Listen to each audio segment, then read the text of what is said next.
مزدور لینے گیا، بغداد کے چوک میں مزدور بیٹھے ہوتے تھے، تو میری ان مزدوروں میں سے ایک نوجوان بچے پہ نظر پڑی۔ بڑا کمزور سا وجود تھا، لیکن چہرے پر عبادت کا نشان تھا، ماتھا بتاتا تھا کہ نماز کا بڑا خیال رکھتا ہے۔ میں اس کے قریب گیا، چہرے بھی بڑا کچھ بتاتے ہیں نا، چہروں میں بھی بڑی رانائی ہوتی ہے۔ فرماتے ہیں میں قریب گیا، میں نے اس کو کہا بیٹے مزدوری کرو گے؟ تو کہنے لگا مزدوروں میں بیٹھا ہوں تو حضور مزدوری کے لیے ہی تو بیٹھا ہوں۔ تو میں نے کہا کہ چلو پھر۔ کہنے لگا نہیں میری کچھ شرطیں۔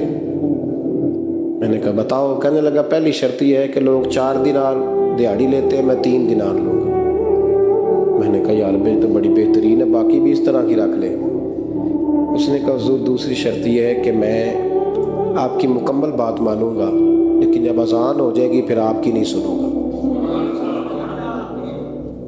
تیسری بات اس نے یہ کی کہ حضور میں آپ کے گھر میں کام کروں گا پر آپ کے کسی سوال کا جواب نہیں دوں گا۔ کہتے ہیں میں نے کہا یار تو بڑا عجیب ہے، شرطیں تو مالکوں کی ہوتی ہیں۔ کہنے لگا جی بہرحال میں شرطیں لگا کے جاتا ہوں۔ فرماتے ہیں میں اسے گھر لے آیا، کام میں نے اس کو بتایا، تو جو کام مزدور سارے دن میں کرتا ہے نا اس نے 2 گھنٹے میں کر دیا۔ ہمارے مزدور سگریٹ پینے میں بھی تو آدھا گھنٹہ لگاتے ہیں، وہ چائے پینے جائیں تو پونا گھنٹہ وہاں۔ ان کو بھی تو دیانتداری کرنی چاہیے کہ نہیں کرنی چاہیے؟ معاہدہ کیا ہے نا جی، تو پورا اترنا چاہیے نا۔ کہتے 2 گھنٹے میں۔ اب کام جب بندہ شروع کراتا ہے تو کام اور نکل آتا ہے۔ کہتے کام میں نے اس کو اور بتا دیا، وہ کرنے لگا۔ اس نے مٹی نکال کے رکھی تھی باہر رستے میں، تو اذان ہو گئی زور کی، اس نے وہیں کدال چھوڑی کہی اور چلنے لگا۔ تو میرا بیٹا کہنے لگا اس کو ذرا برابر کر دو۔ کہنے لگا چپ کر جا، تیرے باپ سے بات ہوئی تھی، جب اذان ہوتی ہے تو میں کسی اور کی نہیں سنتا، صرف اللہ رسول کی سنتا ہوں۔ کہتے ہیں مسجد چلا گیا، نماز پڑھ کے آیا تو دوپہر کا وقت تھا۔ میری بیوی کہنے لگی اس کو کھانا کھا لے۔ کہتے ہیں ہم نے کہا کھانا کھا لو، تو کہنے لگا میں نے روزہ رکھا، رمضان بھی نہیں تھا، نفلی روزہ رکھا۔ فرماتے ہیں شام ہوئی، میں نے 3 دینار دیے، تو میں نے کہا تیرا نام کیا ہے؟ کہنے لگا میں نے آپ سے کہا تھا میں کسی سوال کا جواب نہیں دوں گا۔ کہتے ہیں وہ چلا گیا۔ اگلے دن میں پھر لینے گیا اسے، کام کچھ اور نکل آئے، تو لوگوں نے بتایا وہ صرف ہفتے والے دن آتا ہے۔ میں نے کہا کیوں؟ کہنے لگے جی وہ کہتا ہے میرا ہفتے کا خرچہ 3 دینار ہے، جب 3 دینار کما لیتا ہوں تو باقی سارا ٹائم اللہ رسول کی ذکر میں گزار دیا کرتا ہوں۔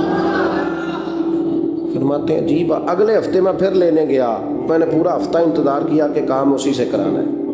میں جب گیا تو میں نے کہا چلو، کہنے لگا میری شرطیں یاد ہے نا؟ اور میں نے کہا یاد ہے بھائی ساتھ چل۔ فرماتے ہیں کام کرایا، 2-3 ہفتے وہ آتا رہا۔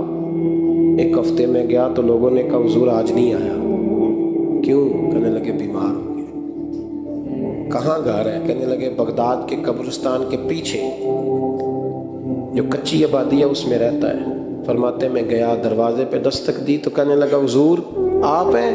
دروازہ کھلا ہے آ جائیے۔ فرماتے ہیں میں اندر گیا تو میں نے کہا تمہیں کیسے پتہ چلا میں آیا ہوں؟ کہنے لگا حضور اللہ والے ہو آپ نہیں آنا تھا، ورنہ امیر تو غریبوں کا پتہ لینے کوئی نہیں آتے۔ کہتے میں قریب گیا تو کہنے لگا میں آپ کا انتظار کر رہا تھا، تیز بخار ہے تپ رہا۔ جیب سے کچھ پیسے نکالے، کہنے لگا یہ پیسے رکھ لیں۔ ایک انگوٹھی نکالی، کہنے لگا حضور آج رات کو میرا انتقال ہو جائے گا، ان پیسوں کا کفن خرید کے صبح جنازہ پڑھ کے مجھے دفن کر دینا، اور جب دفن کرو تو یہ انگوٹھی لے کے عصر کے بعد ہارون رشید کے پاس جانا، آپ اسے کہنا میں نے ملنا ہے پر وہ آپ کو ٹائم نہیں دے گا، آپ اس کو آواز دیجئے گا کہ تیری ایک امانت ہے میرے پاس، پھر وہ آپ سے ملے گا تو انگوٹھی دے دیں، پھر آپ میری طرف سے فارغ ہیں۔ حضرت فرمانے لگے تیرا نام؟ اور کہنے لگا حضور وقت تھوڑا ہے، آج رات میں نے جانا ہے، بڑی لمبی معافی مانگنی ہے رب کریم سے، اگر مناسب سمجھے تو مجھے اپنے رب سے تنہائی کر دیں۔ فرماتے ہیں میں آ گیا پر اس کی باتوں نے مجھے ساری رات سونے نہیں دیا۔ فرماتے ہیں صبح بڑی مشکل سے سورج نکلا، میں گیا دروازے پہ ہاتھ رکھا تو دروازہ کھلا ہوا تھا، اندر داخل ہوا تو خوشبوئیں میرا استقبال کر رہی تھی، جب چہرے سے کپڑا ہٹایا تو اس کا تو انتقال ہو چکا،